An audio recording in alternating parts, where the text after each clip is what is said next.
निर्जला एकादशी व्रत कथा। विशेषता, इस एक व्रत का फल साल की सभी 24 एकादशियों के बराबर माना गया है।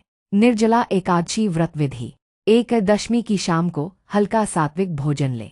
2 एकादशी के दिन ब्रह्म मुहूर्त में स्नान करें। व्रत का संकल्प ले, निर्जल उपवास का पूर्ण विराम।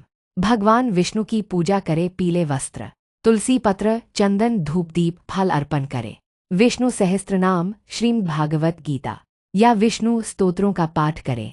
दिन भर बिना अन्न और जल ग्रहण किए उपवास करें, पूर्णतः निर्जल, पूर्ण विराम। रात्रि में भजन कीर्तन करें और जागरण करें। 3 द्वादशी, अगले दिन प्रातःकाल ब्राह्मण या गरीबों को भोजन कराए, दान दे। इसके बाद व्रत का पारण करें।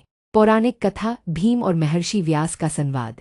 महाभारत काल की बात है। पांडव धर्म के मार्ग पर चलने वाले और भक्तिपरायण थे। सभी भाई श्रद्धा से एकादशी का व्रत करते थे, परंतु भीमसेन को भूख बहुत अधिक लगती थी। वे भोजन के बिना एक दिन भी नहीं रह पाते थे, इसलिए वे व्रत नहीं कर पाते थे।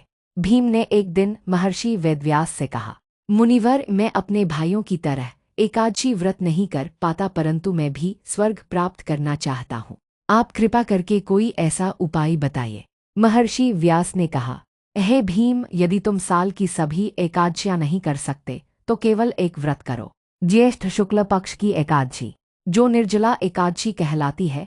इस दिन बिना जल ग्रहण किए पूरी श्रद्धा से उपवास करने से सभी एकादशियों के समान पुण्य फल की प्राप्ति होती है। भीम को यह कठिन लगा, पर उन्होंने साहस किया। उन्होंने पूरे दिन अन्न और जल का त्याग किया और भगवान विष्णु की पूजा की। उन्होंने रात भर जागरण किया और अगले दिन द्वादशी को व्रत का पारण किया। भगवान विष्णु भीम की इस कठिन साधना से प्रसन्न हुए और कहा, हे भीम, तुमने जो यह कठिन व्रत किया है, इसके प्रभाव से तुम्हें समस्त एकादशियों का पुण्य मिलेगा और तुम्हें मोक्ष की प्राप्ति होगी। निर्जला एकादशी के लाभ। वर्ष भर की सभी एकादशियों का फल एक साथ प्राप्त होता है। जीवन के समस्त पापों का नाश होता है। मनुष्य को विष्णु लोक वैकुंठ की प्राप्ति होती है। शरीर, मन और आत्मा की शुद्धि होती है। संतान सुख, रोग मुक्ति, मानसिक शांति और मोक्ष प्रदान करने वाली एकादशी। विशेष सुझाव, जो लोग निर्जल व्रत नहीं कर सकते वे फलाहार या केवल जल पीकर भी व्रत कर सकते हैं, लेकिन संकल्प शुद्ध हो। इस दिन तुलसी दल अर्पण करना अत्यंत पुण्यकारी होता है। इस व्रत को भीमसेनी एकादशी भी कहते हैं। निर्जला एकादशी व्रत बहुत ही कठिन और पुण्यदायक व्रत होता है, क्योंकि इसमें जल तक का त्याग किया जाता है। इसलिए इसे करते समय कुछ विशेष सावधान रहने योग्य बातों का पालन करना जरूरी होता है।